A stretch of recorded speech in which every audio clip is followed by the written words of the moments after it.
Israel is making a small but bold statement. For the first time ever, Israel's central bank will add China's yuan to its currency reserves.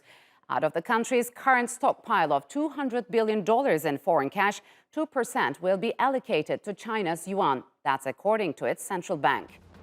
Israel is dubbing the policy shift a philosophical change, where it would hold a basket of currencies. But the yuan's entry comes at the expense of the euro and dollar, which will see their proportions fall. And Israel isn't the only country looking to diversify its holdings. A recent survey by the IMF shows that at the end of last year, the US dollar's share of global currency reserves fell to its lowest level since 1995. And it's not just foreign exchange reserves where the US greenback is battling the yuan. Earlier this year, reports said Saudi Arabia was considering pricing some of its oil sales in China's currency. So, is the dollar's dominance waning? And can new challengers like China fill the void? And to answer that, joining me now from Tel Aviv is Dan Catarivas. He is the Director General of the Foreign Trade and International Relations Division at the Manufacturers Association of Israel. And from Beijing, Einar Tangen. He is a political analyst and a senior fellow at the Taipei Institute. A warm welcome to you both, and thank you for joining me on Straight Talk. Einar, let me begin with you. Why do you think Israel is adopting China's yuan as part of its foreign currency reserves? Well, a lot of it has to do with the kind of sanctions movement that's been going on abroad. I mean, if you start looking at the trade numbers, they're roughly equal to the U.S. China's just slightly behind at 7.7 billion. The U.S. is at 8 billion last year. But when you start looking at exports from Israel, China gets about 4 billion to the 13 billion that goes to the United States. But long term, there's been a lot of movements to boycott Israel. And China is not in that camp. And so therefore, they're balancing their economic needs in terms of the future. So, Dan, what's your take on that? Is this a significant move? And what does this tell us about the Israel's broader economic policy and how it looks to the future? Well, I would say that we see it as a purely, I would say, even technical adjustment. I won't connect it to the trade figure.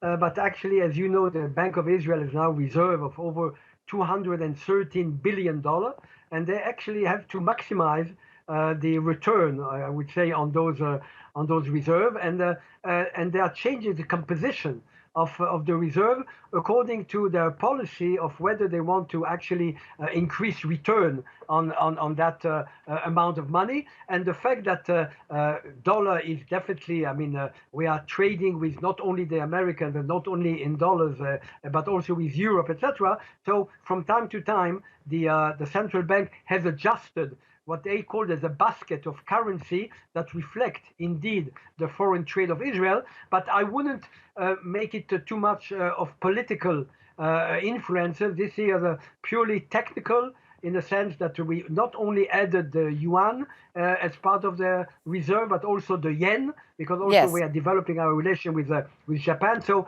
it's really a technical adjustment. I won't put politics too much into it. Yes, Einar seems to disagree with you. But Einar, let's move on. And what kind of benefits will China see by investing in Israel? Israel has a tremendous amount of high-tech goods. They're famous for their education.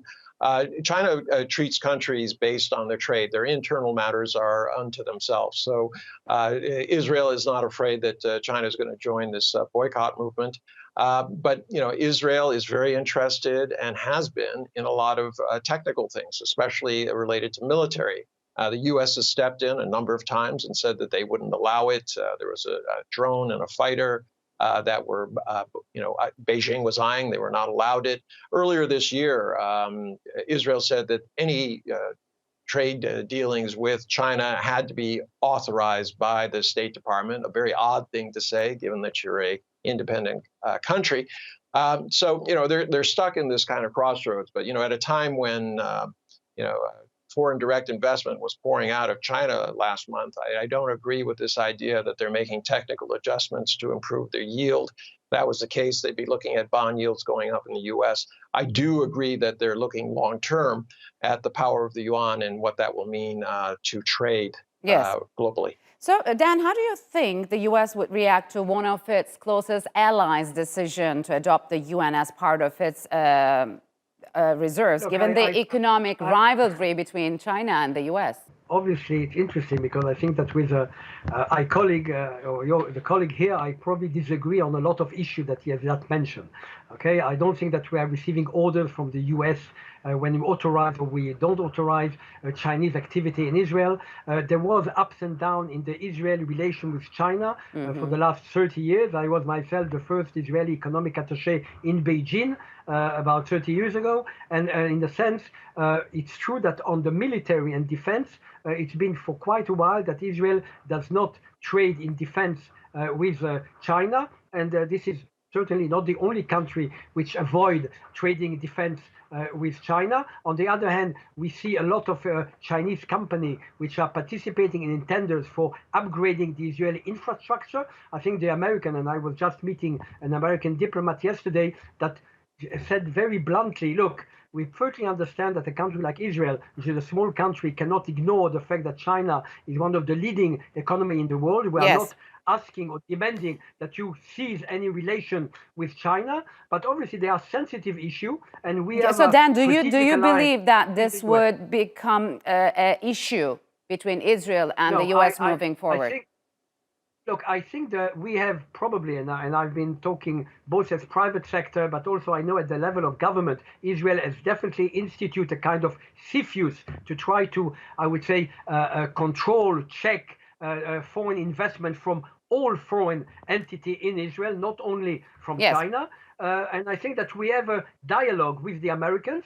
Sometimes we agree with them, sometimes we disagree with them. And this issue of China is certainly an issue that will, I would say, accompany us for many, many more years to come, because China is going to be a major power, but for sure, America is going to be a major ally for us, for sure. And therefore, Israel has to try to find the right positioning by working both with China and with the United States. I see Israel is trying to strike a balance in here. But besides Israel, Einar, why do you think some Gulf countries are also striving to have deeper relations with Beijing? What is the reason for that? I mean, has Beijing proven to be more trustworthy than the traditional partners and neighbors? Well, I guess we'll have it yet to be seen. I mean, obviously, there were some kerfuffles over Yemen, the Iron Dome, munitions, things like this. Both UAE and Saudi have refused to take calls from Biden. Basically, there's a realignment. The U.S. doesn't need Middle East oil the way it used to.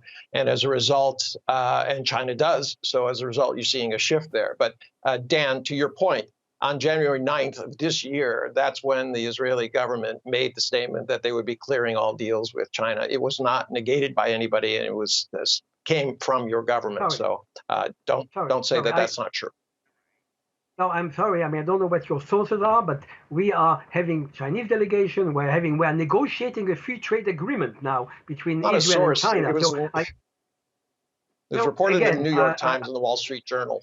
Okay, look, again, I mean, I have a lot of respect for journalists, but ICC is happening on the ground. We have still Chinese investment in Israel. We are maintaining relations between Israel and China, and the United States is perfectly aware of the sensitivity of those relations. So now, it's clear that China is now much more present in the Middle East, and Israel is now also more present in the Middle East with our neighbors. And definitely, the fact that the United States are retreating from this region, there is no vacuum, and the Chinese are filling in, and we see their presence in Arab countries, we see their presence in Israel, and we see their presence growing in the years to come. So if we could move on, then, how Western sanctions against Russia, as you've just mentioned, prompted these countries to reconfigure their reserves and offset their exposure to the dollar and Western financial institutions. So the question is, what does this tell us about the future economic trends? Well, look, there is no question that we are undergoing tremendous tectonic changes.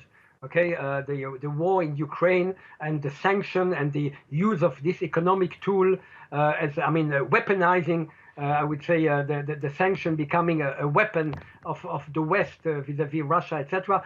All that is definitely a major change that we don't see yet what is going to be the end of it. And also the de-dollarization of the international trade is not something that started now. It's something that has been existing for quite a long time already. The Chinese and the Russian, it's not now that they sign agreement on oil in ruble and yuan. They did it before the crisis that we are now facing. So this idea of de-dollarization and shift from the dollar, which is not necessarily only an American currency, it's international currency that is related to the United States. But we see definitely the euro that at one point wanted to take a stronger place in the international trade, and it has, maybe not as it wanted to, but definitely. So we are seeing changes. Yes. And we are not yet at the end of the process. So yes, the dollar is becoming less of a currency, but still very strong and still very dominant. So is that why, Einar, is China on the one hand making these currency swaps with several countries while still holding hundreds of billions of dollars in the US reserves? You know, quite frankly, I mean, the U.S. and China are in the same boat on this one. I mean, they're both at the apex of the economic pyramid. They rely on the rest of the world to support it. And China is not, despite everything you read in the press, looking to destabilize anything. What they want is a world where they can trade with countries like Israel without any kind of ideological edge. Just simply, you have something, we have something, let's do something that benefits both of our sides.